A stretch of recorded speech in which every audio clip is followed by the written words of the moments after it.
Hello, my name is Liz and you're watching For Booking Out Loud. So today is my May wrap-up. It is currently May 31st. Happy Memorial Day for those in the United States. But this is the last day of May, so I decided it was a good day to film the wrap-up, whether or not I finish another book today. So let's just go into it. As always, if you do not know, I do a mid-month update so that this wrap-up doesn't go on forever. And if I talk about a book in my mid-month update, I do not talk about a book in the wrap-up. So if you want to talk, this video is going to be fun. If you want to hear about a book that I read earlier in the month, go ahead and look up above or below for my mid-month update. I read a couple of great books and actually 2 5-star books earlier this month, which was awesome because overall I've only read 3 5-star books this year, which has been an interesting year to say the least. But that doesn't mean this half of the month hasn't been good, just not as good. It's been good. Let's just put it out there. It's been a good month. It just hasn't been 2 5-star books good, if that made any sense at all. But what I do for my wrap up is I look at more stats and then I talk about the second half of the month by chronological order. So we can just get into it and go. So for my stats, format-wise, it's pretty typical for me now. After doing this for 5 months now, looking at the formats, I read a couple of audiobooks, nothing great, nothing spectacular, usually 1 or 2 audiobooks a month.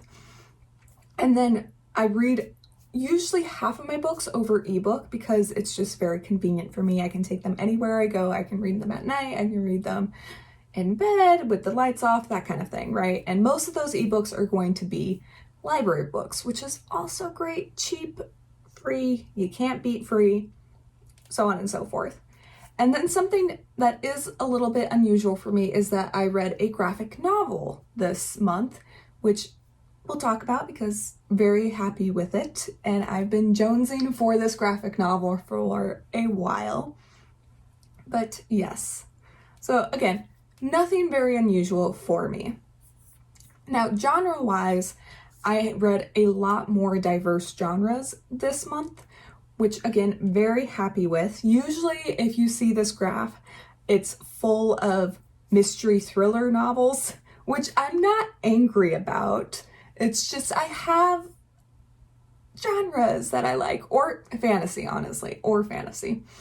But if you see, a lot of my bigger genres are fantasy and horror, but I really read a lot of romance this month, which I have been trying to get into more romance, and I think I'm starting to get into like what I like about different romances and what I don't like. So I think in the future I'll be able to pick up romances that I actually will enjoy more than other romances, which was kind of my inkling doing this. So always a good thing. And I did pick up more nonfictions this month, which is always a key. Always a good thing. Always. And then looking at my page length, it is a lot more varied than previous months. Usually majority of my books are going to be in that 300 page length category. But this month I did read 1 novella, which is under, I guess. Well, this one itself was under 100 pages, at least in the format I read it. And then I read a couple of books that were over 500 pages.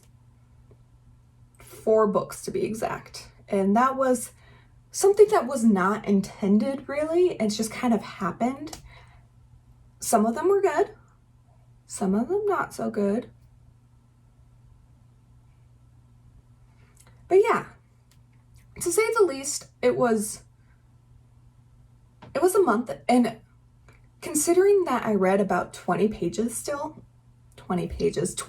still with these huge books in them, I'm very impressed with myself, also considering the month that I had with work, Sam, and just everything else in my life. So very proud of myself. And then last but not least, I have my ratings. I did not score a book under 2.5. I did have 3 2.5 books, but all things considered, a great reading month. I had those 2 5-star reads, and then of course a majority of my, well, actually looking at that, it's great because a majority of my books were 4-star, and usually a majority of my books are going to be 3-star.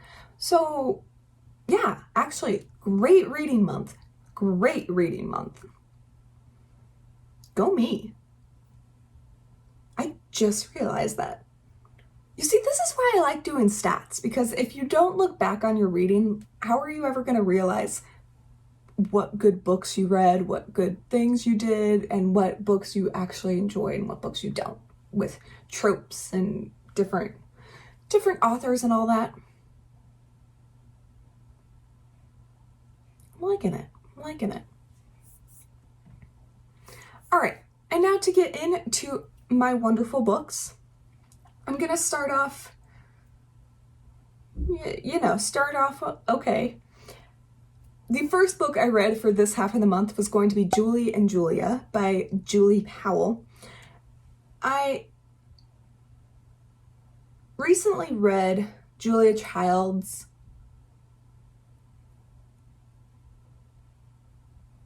autobiography. Wow, words. And so I wanted to continue that and read Julie and Julia because I actually really enjoy the movie. And after reading Julie and Julia, I'm missing something, right?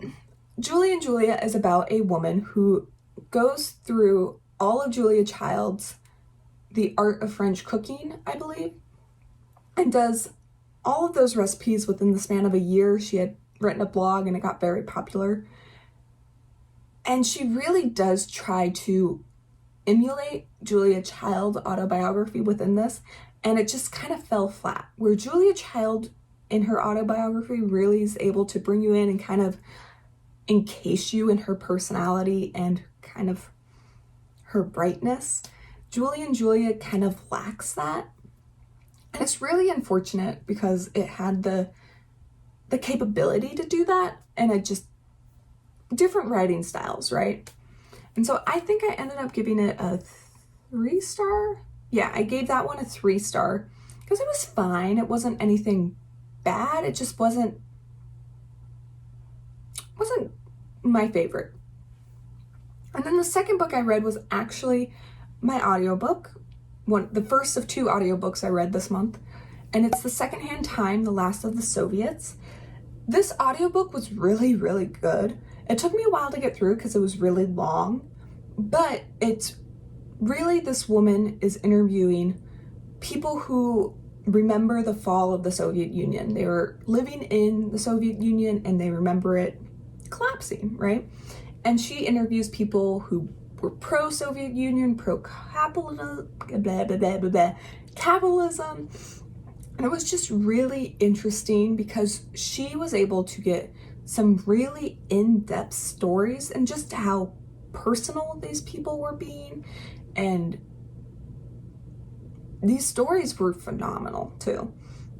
And I would say if you are in any way, shape, or form interested in Russia or the Soviet Union, this would be a good book to look up just because it was interesting. What fell through to me was just that it was so long, and I feel like some of these stories, while valuable, were just not for me. And so I did end up giving it a 3-star. But again, great book. Great book. Great audiobook too. And then I have One to Watch by Kate Stayman-London. And this is a book that came highly recommended by BookTube last year, I believe, sometime last year, probably summer actually. And so it's been one that's been on my radar for a while. I've been wanting to read it, especially since I got into romance and trying to figure out romance. And One to Watch is kind of the idea that you take The Bachelor and you kind of turn it on its head, where it's not all these white, skinny people, but it's this woman who is a fashion blogger for plus size people. And it's very much pro fat rep and just kind of people rep. And it's supposed to be this fun romance. And I thought I really enjoyed it while reading it. And I thought it was really pro fat rep while I was reading it. And I did end up giving it a 4-star, and I'm going to stick by that. However, there's one. However, I did read Spoiler Alert in the previous month, and comparing the One to Watch between Spoiler Alert, I would definitely recommend Spoiler Alert more than I would recommend One to Watch. Still a cute romance, still phenomenal, but I just think Spoiler Alert is just that much better. But that's my opinion, clearly. And if you like both of them, yeah, they're both great romances. And then I quickly went on to another romance, and I love this author. I really enjoyed her first book, and she came out with a second book recently, People We Meet on Vacation by Emily Henry. I also really enjoyed this romance. Like I said, I'm kind of getting into romances finally, and I think I've finally figured out what I like about romances. And this is one about two people who met in college, and they go on vacation every year together. They're not together, they're not dating, but for 9 years, I believe it was, they've gone on vacation. And then 2 years before this book takes place, they had a blah, blah, blah. And 2 years before this book takes place, they had a falling out where they haven't had a vacation together in that time. And this book starts where our main character, Poppy, wants to rekindle their friendship, right? And so she asks the other main character, Alex, to go on vacation with her again and just to try to rekindle their friendship. And bada bing, bada boom, there's some romance, right? So it is another wonderful, cute romance. I gave it a 4-star. It's more of a friends to lovers romance, not an enemies to lovers romance, but I highly suggest it. It's a fun kind of summery read, because why not? I dream to go on vacation again one day. We'll see. But if you're in search of a nice summer romance, pick this guy up.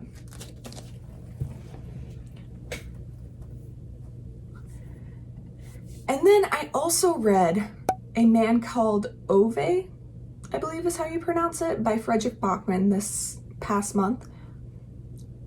I am slowly loving Fredrik Backman's work. I don't know why it took me so long to pick up anything by him, but now that I have, I want to pick up everything that Backman has written.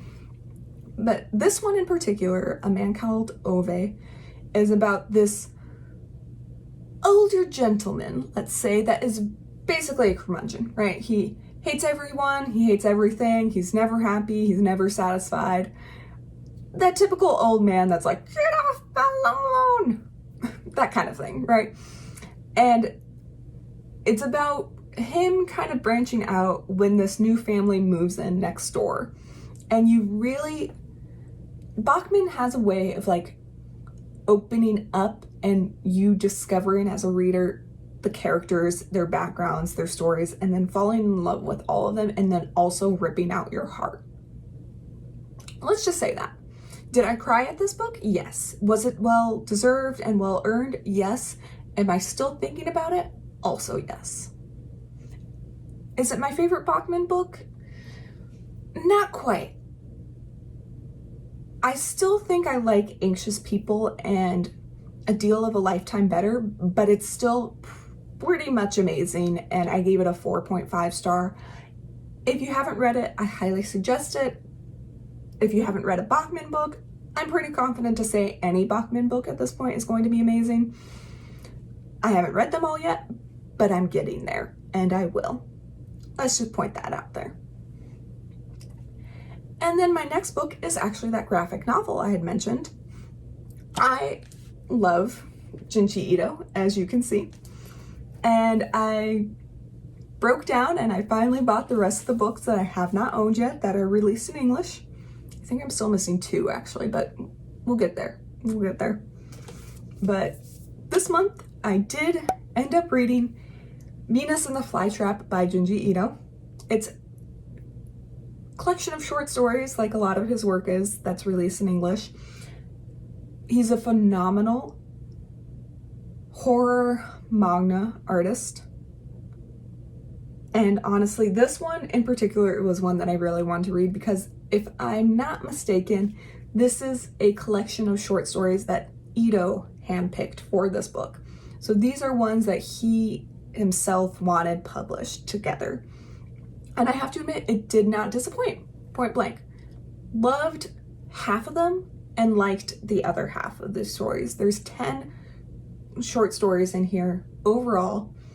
All of them are grotesque and horrific, and I'm thinking about most of them still because yes.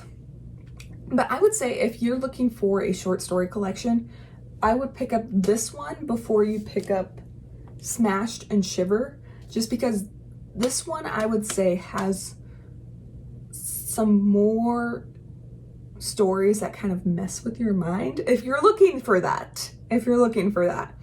But Venus and the Flytrap was phenomenal, and I love how, well, let's just put it this way.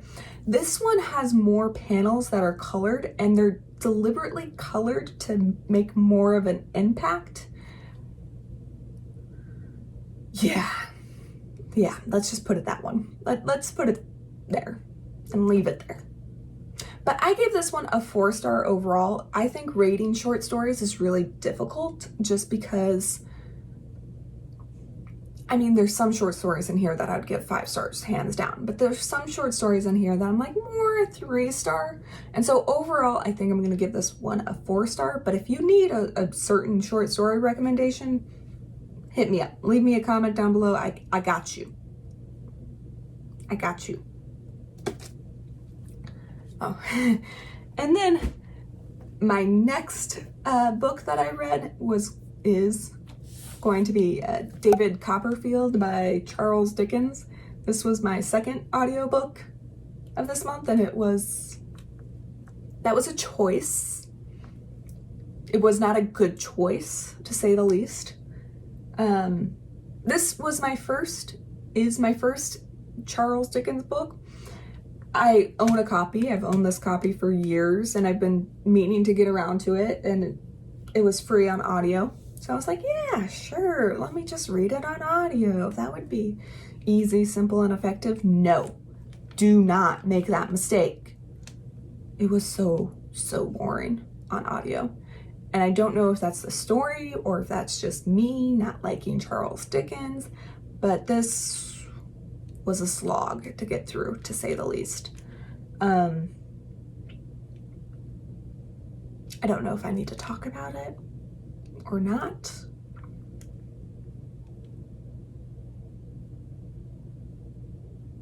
I gave it a 2.5 star. I felt like the chapters weren't even cohesive that well, and it was about this guy named David Copperfield and his life. Can I leave it at that? I'm gonna leave it at that. This is my channel. I don't recommend it to anyone. I don't like it. Never gonna pick it up again. There you go. Yeah. Oh, but then the next one is going to be Parable of the Sower. I always say Sower. Parable of the Sawyer by Octavia E. Butler. This is my first Butler book, and I'm so glad I read it. I love dystopian fiction, and this is a dystopian fiction. Yes, it is. And it was amazing. I love how realistic it is. I do have some gripes with it, and I don't want to talk about it too much because it is part of a duology series with Parable of the Talents next, and I feel like to really discuss this series, the Earthsea series, I need to finish that one. But as it stands with Parable of the Sawyer, I gave this book a 4-star read. And I think I'm going to do a review on the whole series itself when I finish Parable of the Talents. Just because I do really enjoy it, but again, I have some things to discuss with it. So watch out for that review whenever I finish the second book, which is on my TBR for next month. And if you're looking to see what I'm going to read next month, I'll link it above and below, like always. I'm really excited for next month. I have some great books planned. So, yay, June. Okay, the next book is going to be The Talisman by Stephen King and Peter Straub.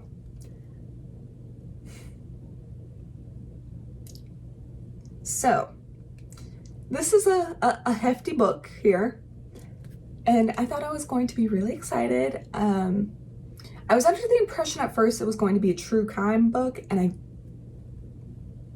I was getting it confused with Dark House, which is the sequel to this guy.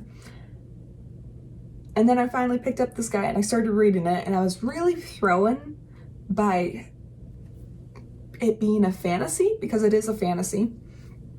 And I got about here, and this was a really tough book to get through reading wise, and I just couldn't do it. And so I ended up getting the audio on my library, my Libby app. And so I read the rest of the book on audio. And it was still really rough to get through. This is just not the kind of fantasy I enjoy. It's very similar to the Gunslinger, the Dark Tower series.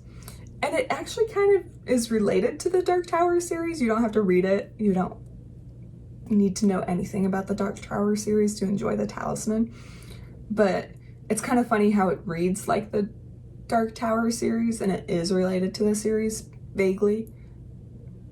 But if you've been watching me for a while, you kind of know some of my thoughts on the Dark Tower series, and you know why maybe I'm not too fond of the Talisman. But it just wasn't the fantasy for me. And I ended up giving it a 2.5 star, and I think that was really generous of me. So there you go. I'm taking a break from this series, and if you looked at my beautiful June TBR, I'm reading a couple of different King series to try to get back into King after this book.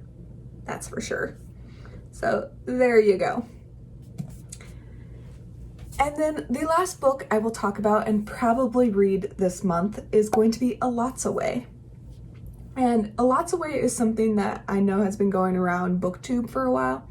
And it's kind of this fantasy, I believe YA, but I might be wrong about that, book set in an alternate United States where like fantasy has come to life. And you have this Native American girl who can bring ghosts of animals to life, but still ghosts, like they're not alive again. I should rephrase that. And that's kind of her family trait, or their family knowledge that's been passed down for generations. And the story starts out with her cousin getting into a car crash and dying, but she finds out through his ghost that it was not an accident. And so she spends the book trying to figure out what really happened to her cousin and using her powers to figure out this mystery. And I thought the concept was really funny. The world was amazing and phenomenal, but it also wasn't truly the fantasy for me. It just didn't really get me, I guess. And it might have just been because I've been reading some subpar fantasies, and not to say that this one was subpar, like subpar to me, I shouldn't say that. Just not the fantasies for me. And I might just be in a fantasy bleh. And so it might have not been the right time for me to read Elatsoe. So I might need to re-pick it up. And again, I'm not saying it was bad, it just wasn't maybe the right time for me. I ended up giving it a 3-star, and just knowing that I might need to pick it up again later when I'm like ready for it. But overall, that was my reading month. I mean, May was overall a great reading month for me. I enjoyed a lot of the books that I got, and I didn't enjoy others, but that's what reading is. I read about 19 books. I think that's the final count. And it was a great variety. It was a lot of good starred books. And I'm just really happy. And I'm hoping June is going to be about the same, because summer off, and it's just going to be great. So there you go. I hope this video was fun for you, and I hope you enjoyed it, and I hope you got some great recommendations, or you heard about some of your liked books. And if you enjoyed this video, please leave me a comment down below and a thumbs up, and I will just see you next time. Bye.